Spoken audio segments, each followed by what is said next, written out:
Jokowi dan Ganjar gagal kandas gara-gara Wadas.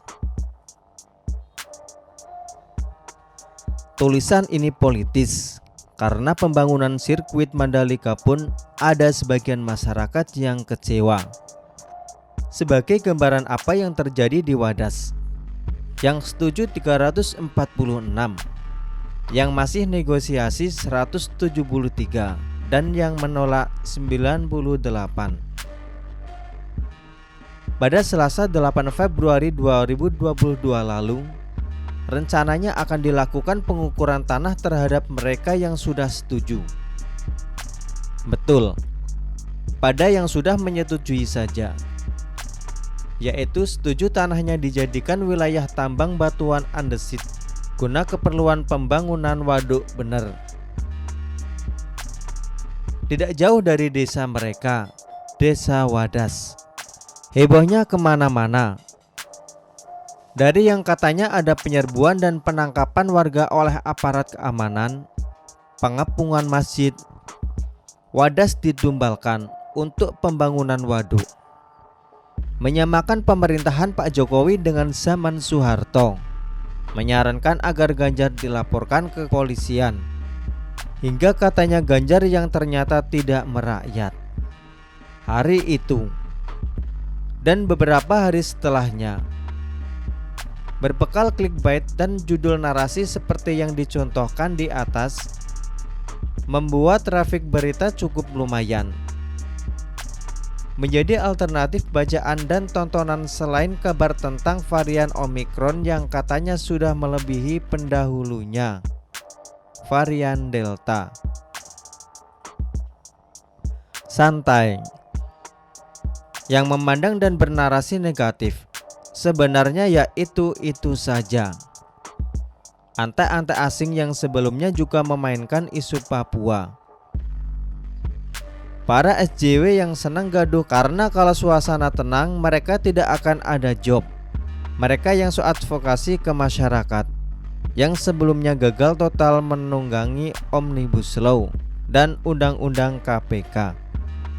Dan tak lupa, bagian oposisi dan penikmat status quo yang salah tingkah melihat pemerintahan Pak Jokowi yang sedemikian kuatnya, walau riuh gaduh seperti tidak ada habis-habisnya. Mereka berlebihan, itu pasti. Bagaimana tidak, ketika mereka mempersamakan apa yang terjadi di Wadas dengan yang terjadi di Gedung Ombo di zaman Soeharto, jelas adalah penyesatan yang tidak terkira. Ngawur.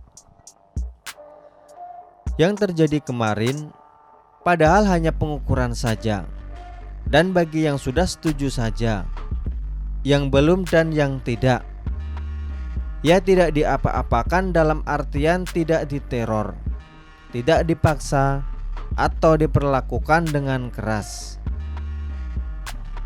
Yang ditangkap ya para provokator dong. Namanya juga provokator. Dimanapun dan dalam kasus atau kejadian apapun, ya tetap perlu diamankan. Karena merekalah yang biasanya membuat satu peristiwa menjadi lebih rumit dari yang seharusnya. Bila rumit, harapannya kegaduhan akan tercipta. Sementara kegaduhan diperlukan untuk membuat citra buruk. Secara politik, tentunya citra negatif bagi pemerintahan saat ini, pemerintahan Pak Jokowi. Tidak bisa dinafikan bahwa ada tangan-tangan jahat yang berkepentingan pada terciptanya citra buruk dari pemerintahan Presiden Jokowi. Terlihat jelas dari bagaimana mereka membangun stigma bahwa Pak Jokowi anti kritik lewat pembuatan mural beberapa waktu yang lalu. Bahkan tuduhan bahwa Pak Jokowi itu diktator. Citra buruk itu tentu sangat mengasyikkan bila disiapkan untuk 2024 nanti. Sangat menyenangkan karena nantinya tinggal bilang Wani Piro. Untuk Ganjar lain lagi. Ganjar kemudian mengunjungi Wadas dan langsung menyampaikan permohonan maafnya. Tapi terkait dengan apa yang terjadi sebelumnya itu, anehnya ada elit yang mempersilahkan bila Ganjar dilaporkan ke kepolisian. Terasa wajar dan normatif. Tetapi bila melihat rangkaian aneka kejadian yang menimpa Ganjar secara politis belakangan, menjadi sangat tidak wajar dan cenderung tendensius. Di Wadas, Ganjar diterima sebagaimana mestinya.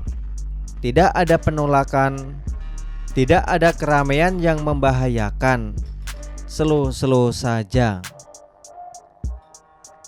Secara nalar sederhana, ketika dianggap sebagai yang paling patut disalahkan dalam kegaduhan Wadas tersebut sebelumnya, seharusnya Ganjar ditolak saat itu juga.